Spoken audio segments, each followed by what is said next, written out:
എല്ലാവർക്കും സ്വാഗതം. ഇന്നത്തെ റെസിപ്പി ഒരു ഫാസ്റ്റ് ഫുഡ് ചിക്കനാണ്. ഇത് ഡീപ് ഫ്രൈ ചെയ്യാതെ വളരെ കുറച്ച് എണ്ണയിൽ മാത്രം, എങ്കിൽ അതേ ടേസ്റ്റിൽ നമുക്കിത് വീട്ടിൽ തന്നെ ഉണ്ടാക്കാവുന്നതാണ്. പുറത്ത് നല്ല ക്രിസ്പിയും എങ്കിൽ അകത്ത് നല്ല സോഫ്റ്റുമായിട്ടിരിക്കുന്ന ചിക്കനാണ്. എല്ലാവരും ഇത് ട്രൈ ചെയ്യണം.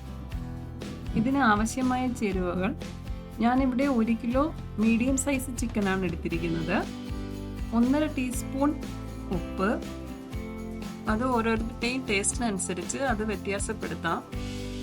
പിന്നെ വേണ്ടുന്നത് 2 ടേബിൾ സ്പൂൺ മുളക് പൊടി, അതിൽ 1 ടേബിൾ സ്പൂൺ കാശ്മീരി ചില്ലി പൗഡറും 1 ടേബിൾ സ്പൂൺ സാധാ മുളക് പൊടിയുമാണ് ഞാൻ ചേർത്തത്.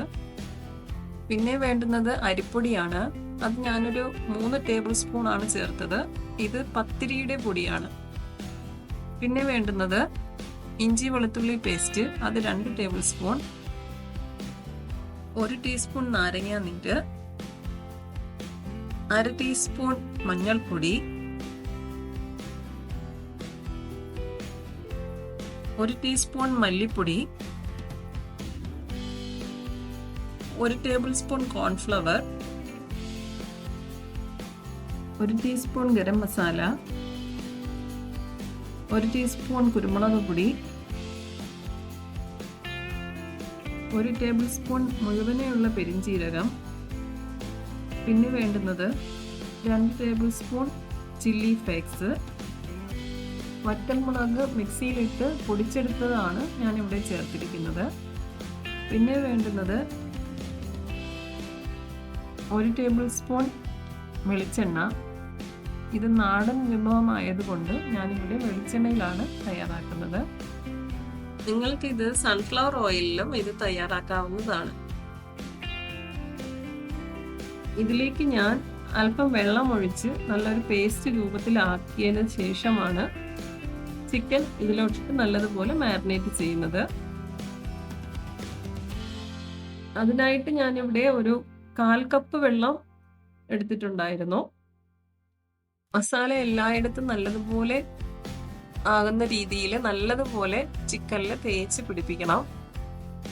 അതിനുശേഷം 1 തണ്ട് കറിവേപ്പിലയും 3-4 പച്ചമുളകും കൂടെ ഇട്ട് നല്ലതുപോലെ ഒന്നും കൂടി മാരിനേറ്റ് ചെയ്ത് എടുക്കാവുന്നതാണ്.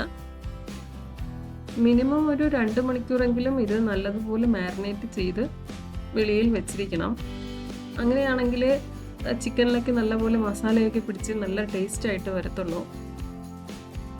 ഞാനിതിവിടെ 1 ദിവസം ഫ്രിഡ്ജിൽ സൂക്ഷിക്കുന്നുണ്ട്. 1 ടേബിൾ സ്പൂൺ കോക്കനട്ട് ഓയിലും കൂടെ ഞാൻ അതിൽ ഒഴിച്ച് നല്ലതുപോലെ റാപ്പ് ചെയ്ത് ഫ്രിഡ്ജിൽ 1 ദിവസം വെച്ചതിന് ശേഷമാണ് ഞാനിതിവിടെ പ്രിപ്പയർ ചെയ്യുന്നത്.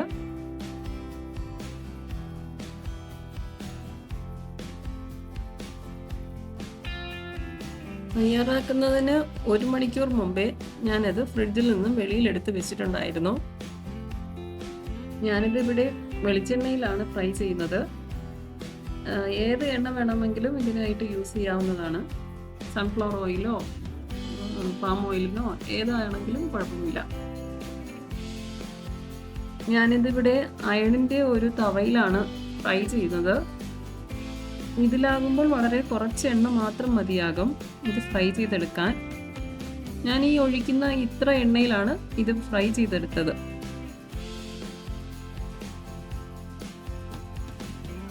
നല്ലതുപോലെ ചൂടായ എണ്ണയിലേക്ക് ചിക്കൻ ഓരോന്നായിട്ടിട്ട് മീഡിയം ഫ്ലെയിമിൽ ഫ്രൈ ചെയ്തെടുക്കുക. ആദ്യം ഒരു 5 മിനിറ്റ് മീഡിയം ഫ്ലെയിമിൽ ഇട്ടതിന് ശേഷം ലോ ഫ്ലെയിമിലിട്ട് നല്ലതുപോലെ വറുത്ത് കോരുക. ഒത്തിരി കറിവേപ്പിലേക്ക് ഇടുന്നത് ചിക്കന് നല്ലൊരു ഫ്ലേവർ തരും. അതുകൊണ്ട് ഒരുപാട് കറിവേപ്പിലേക്ക് ഇടുന്നത് നല്ലതായിരിക്കും. അതിനുശേഷം ഒരു ലിഡ് കൊണ്ട് മൂടി ഒരു 5 മിനിറ്റ് മീഡിയം ഫ്ലെയിമിൽ വേവിക്കുക. അതിനുശേഷം ചിക്കൻ തിരിച്ചിട്ട് അടുത്ത സൈഡ് നല്ലതുപോലെ ഫ്രൈ ചെയ്യുക. അങ്ങനെ തിരിച്ചും മറിച്ചും ഇട്ട് ഒരു നല്ല ഗോൾഡൻ കളർ ആകുന്നത് വരെ അത് ഫ്രൈ ചെയ്തെടുക്കണം. ഇപ്പോൾ ഇതാ ഇത് നല്ലതുപോലെ ഫ്രൈ ആയി വന്നിട്ടുണ്ട്. ഇത് കാണുമ്പോൾ തന്നെ മനസ്സിലാകും നല്ലതുപോലെ ഫ്രൈ ആയിട്ടുണ്ടത്. അങ്ങനെ ബാക്കിയുള്ള എല്ലാ ചിക്കനും ഇതുപോലെ ഫ്രൈ ചെയ്ത് കോരുക. അവസാനം മസാലയിൽ ഇട്ടിരുന്ന ആ പച്ചമുളകും ഇതുപോലെ ഫ്രൈ ചെയ്തെടുക്കുക. അത് നല്ലൊരു ഫ്ലേവർ തരും ചിക്കന്. ചിക്കനിലെ ആ മസാലപ്പൊടിയും നല്ല ടേസ്റ്റാണ് കഴിക്കാനായിട്ട്. ഈ വറുത്ത് കോരിയ മസാലപ്പൊടിയും ഇതിൻ്റെ മുകളിലിട്ട് സെർവ് ചെയ്യാവുന്നതാണ്. വീഡിയോ എല്ലാവർക്കും ഇഷ്ടമായെന്ന് വിശ്വസിക്കുന്നു. വീഡിയോ ഇഷ്ടമായാൽ please like, share and subscribe.